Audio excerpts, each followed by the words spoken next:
ബീഹാറിലെ തെരഞ്ഞെടുപ്പ് പ്രചാരണത്തിന്റെ അവസാന ദിവസമായ ഇന്നലെ പൂർണിയയിൽ നടന്ന രാഹുലിന്റെ റാലിയിൽ വന്നെത്തിയ ജനസമുദ്രം അതിശയിപ്പിക്കുന്നതായിരുന്നു. അവിടെ വെച്ച് ലക്ഷോപലക്ഷം ജനങ്ങളെ സാക്ഷിയാക്കി രാഹുൽ ഗാന്ധി വോട്ട് കള്ളന്മാരെ പേരെടുത്ത് പറഞ്ഞ് ശക്തമായ താക്കീത് കൊടുത്തു.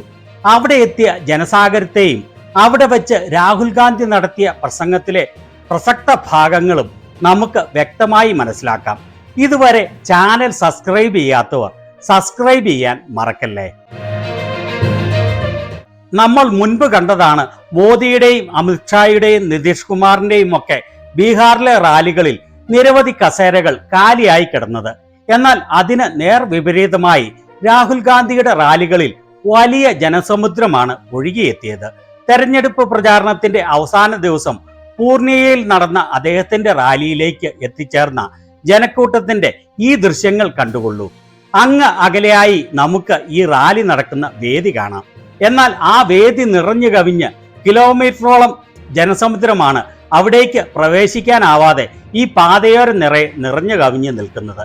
ഇത്ര വലിയ വേദി ഒരുക്കിയിട്ടും അതിനെ ഉൾക്കൊള്ളാവുന്നതിന്റെ 10 മടങ്ങ് ആളുകളാണ് അവിടെ എത്തിയത് എന്നാണ് ഈ ദൃശ്യങ്ങൾ വളരെ വ്യക്തമായി കാണിക്കുന്നത്.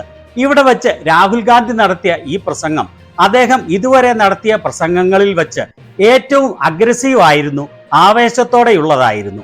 അദ്ദേഹത്തിന്റെ പ്രസംഗത്തിന്റെ പ്രസക്ത ഭാഗങ്ങൾ അല്പം പോലും വിടാതെ നമുക്ക് കേൾക്കാം. अभी पिछली मीटिंग में एक पत्रकार आए मेरे पास, माइक लेके आए और उन्होंने कहा कि आप बिहार के चुनाव के बारे में क्या सोचते हो।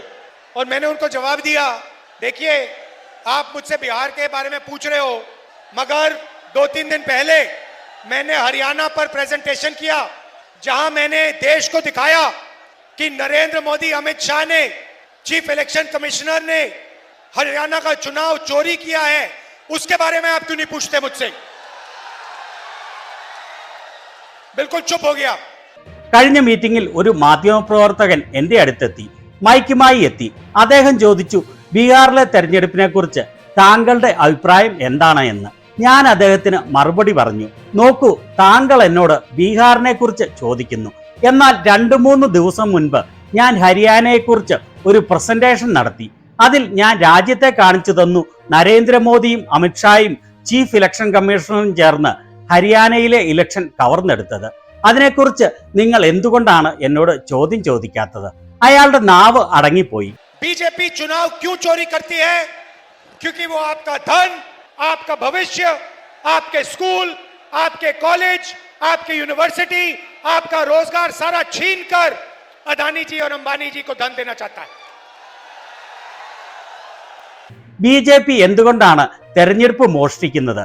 അതിന് കാരണം അവർ നിങ്ങളുടെ സമ്പത്തും ഭാവിയും സ്കൂളും കോളേജും യൂണിവേഴ്സിറ്റിയും തൊഴിലും മുഴുവൻ കവർന്നെടുത്ത് അദാനിക്കും അംബാനിക്കും സമ്പത്ത് ഉണ്ടാക്കി കൊടുക്കാൻ ആഗ്രഹിക്കുന്നു. यहाँ पे कहा जाता है कि नीतीश जी की सरकार है. सबसे पहले नीतीश जी की सरकार यहाँ नहीं है, रिमोट कंट्रोल की सरकार है, बीजेपी की सरकार है. और दूसरी बात, नीतीश जी की सरकार अब बिहार में कभी नहीं बन सकती है. बात खत्म. ഇവിടെ നിതീഷ് കുമാറിന്റെ സർക്കാരാണെന്നാണ് പറയുന്നത്. ആദ്യം തന്നെ പറയട്ടെ, ഇവിടെയുള്ളത് നിതീഷ് കുമാറിന്റെ സർക്കാർ അല്ല, റിമോട്ട് കൺട്രോൾ സർക്കാരാണ്, BJPയുടെ സർക്കാരാണ്.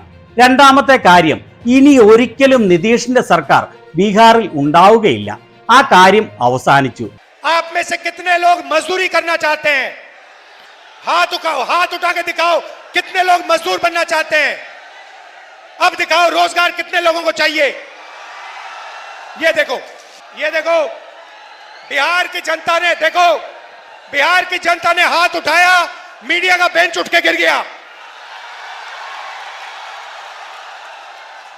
നിങ്ങളിൽ എത്ര പേർ കൂലിപ്പണി ചെയ്യാൻ ആഗ്രഹിക്കുന്നു? കൈ ഉയർത്തി കാണിക്കൂ. എത്ര പേർ കൂലിപ്പണിക്കാർ ആകാൻ ആഗ്രഹിക്കുന്നു എന്ന്. ഇനി കാണിക്കൂ എത്ര പേർക്ക് മാന്യമായ തൊഴിൽ വേണമെന്ന്. ഇത് കണ്ടോ ബീഹാറിലെ ജനങ്ങൾ കൈ ഉയർത്തിയപ്പോൾ മീഡിയയുടെ ബെഞ്ച് ഒടിഞ്ഞുപോയി. एक आवाज आपने दी और मोदी जी का जो बेंच है वो टूट के नीचे गिर गया. दूसरी आवाज दोगे तो वोट चोर भाग के जाएगा. भाई और बहनों, जो चोर होता है, जो चोरी करता है, वो अंत में पकड़ा जाता है. हां या ना? जो चोरी करता है वो डरता है, हां या ना? पकड़े जाने से डरता है, हां या ना? ഒരു ശബ്ദം നിങ്ങൾ ഉയർത്തിയപ്പോൾ മോദിയുടെ അധികാരത്തിന്റെ കസേര ഒടിഞ്ഞു താഴെ വീണു. രണ്ടാമത് ശബ്ദം ഉയർത്തിയാൽ വോട്ടുകൊള്ള നടത്തുന്നവർ രാജ്യത്ത് നിന്ന് ഓടിപ്പോകും. സഹോദരീ സഹോദരന്മാരെ, കള്ളന്മാർ, മോഷണം നടത്തുന്നവർ അവസാനം പിടിക്കപ്പെടും. ആണോ അല്ലയോ? അതെയെന്ന് ജനം. മോഷണം നടത്തുന്നവർ ഭയപ്പെടുന്നു. ശരിയാണോ അല്ലയോ? വീണ്ടും അതെയെന്ന് ജനം പറയുന്നു. പിടിക്കപ്പെടുമെന്ന് അവർ ഭയപ്പെടുന്നു എന്നുള്ളത് ശരിയാണോ തെറ്റാണോ? ശരിയെന്ന് ജനം. नरेंद्र मोदी जी, अमित शाह जी और ज्ञानेश जी तीनों ने वोट चोरी किए हिंदुस्तान में, और ये डरते हैं, हिंदुस्तान की आवाज से डरते हैं, हिंदुस्तान की जनता से डरते हैं, हम सब से ये डरते हैं। और एक ना एक दिन भाई और बहनों ये पकड़े जाएंगे। सबूत हमने सामने रखा है, ये भाग के कहीं नहीं जा सकते। നരേന്ദ്രമോദി, അമിത്ഷാ, ജ്ഞാനേഷ് കുമാർ എന്നിവർ ഇന്ത്യയിൽ വോട്ടുകൊള്ള നടത്തി. ഇവർ ഭയപ്പെടുന്നു. ഇന്ത്യയുടെ ശബ്ദത്തിൽ ഭയപ്പെടുന്നു. ഇന്ത്യയിലെ ജനങ്ങളെ ഭയപ്പെടുന്നു. നമ്മളെ എല്ലാവരെയും ഇവർ ഭയപ്പെടുന്നു. സഹോദരീ സഹോദരന്മാരെ, ഒരു ദിവസം അല്ലെങ്കിൽ മറ്റൊരു ദിവസം ഇവർ പിടിക്കപ്പെടുക തന്നെ ചെയ്യും. തെളിവ് ഞങ്ങൾ മുൻപിൽ വെച്ചു. അവർക്ക് ഒളിച്ചോടാൻ കഴിയുകയില്ല. मैं आपको बता रहा हूं, आप बात समझो। नरेंद्र मोदी जी, अमित शाह जी और ज्ञानेश जी आपसे डरते हैं, हिंदुस्तान की जनता से डरते हैं, हिंदुस्तान के जनरेशन जी से डरते हैं, बिहार के युवाओं से डरते हैं, क्योंकि उन्होंने आपका भविष्य चोरी किया है, आपका रोजगार आपके हाथ से छीना है, आपके एयरपोर्ट आपसे छीने हैं। ഞാൻ നിങ്ങളോട് പറയുകയാണ്, നിങ്ങൾ കാര്യം മനസ്സിലാക്കിക്കൊള്ളൂ. നരേന്ദ്രമോദിയും അമിത്ഷായും ജ്ഞാനേഷ് കുമാറും നിങ്ങളെ ഭയപ്പെടുന്നു. ഇന്ത്യയിലെ ജനങ്ങളെ ഭയപ്പെടുന്നു. ഇന്ത്യയിലെ ജൻ സിയെ ഭയപ്പെടുന്നു. ബീഹാറിലെ യുവജനങ്ങളെ ഭയപ്പെടുന്നു. കാരണം അവർ നിങ്ങളുടെ ഭാവി കവർന്നെടുത്തു. നിങ്ങളുടെ കരങ്ങളിൽ നിന്ന് നിങ്ങളുടെ തൊഴിൽ കവർന്നെടുത്തു. നിങ്ങളുടെ എയർപോർട്ട് നിങ്ങളിൽ നിന്ന് കവർന്നെടുത്തു. जो सबसे बड़ी चोरी होती है, भारत माता से चोरी सबसे बड़ी चोरी होती है। देश से जो चोरी करता है वो सबसे बड़ी चोरी होती है भाई और बहनों। और आज सबसे बड़ी भारत माता से जो चोरी कर रहा है उसका नाम नरेंद्र मोदी, अमित शाह और ज्ञानेंद्र। वो संविधान को खत्म कर रहे हैं, और जो भारत माता से चोरी करेगा, जो वोट चोरी करेगा, हमने सबूत दिया है, वो पकड़ा जाएगा ही जाएगा, पकड़ा जाएगा। ഇതിൽ ഏറ്റവും വലിയ കൊള്ള ഭാരത് മാതാവിനോട് ചെയ്ത കൊള്ളയാണ്. രാജ്യത്തെ കൊള്ളയിടിക്കുന്നതാണ് ഏറ്റവും വലിയ കൊള്ള. ഇന്ന് ഭാരത് മാതാവിനോട് ഏറ്റവും വലിയ കൊള്ള നടത്തുന്നവരുടെ പേരുകൾ നരേന്ദ്രമോദി, അമിത്ഷാ, ജ്ഞാനേഷ് കുമാർ എന്നിവരാണ്. അവർ ഭരണഘടനയെ ഇല്ലാതാക്കുന്നു. ഭാരത് മാതാവിനോട് കൊള്ള നടത്തുന്നവർ, വോട്ടുകൊള്ള നടത്തുന്നവർ ഞങ്ങൾ വ്യക്തമായ തെളിവ് നൽകി. അവർ പിടിക്കപ്പെടുക തന്നെ ചെയ്യും.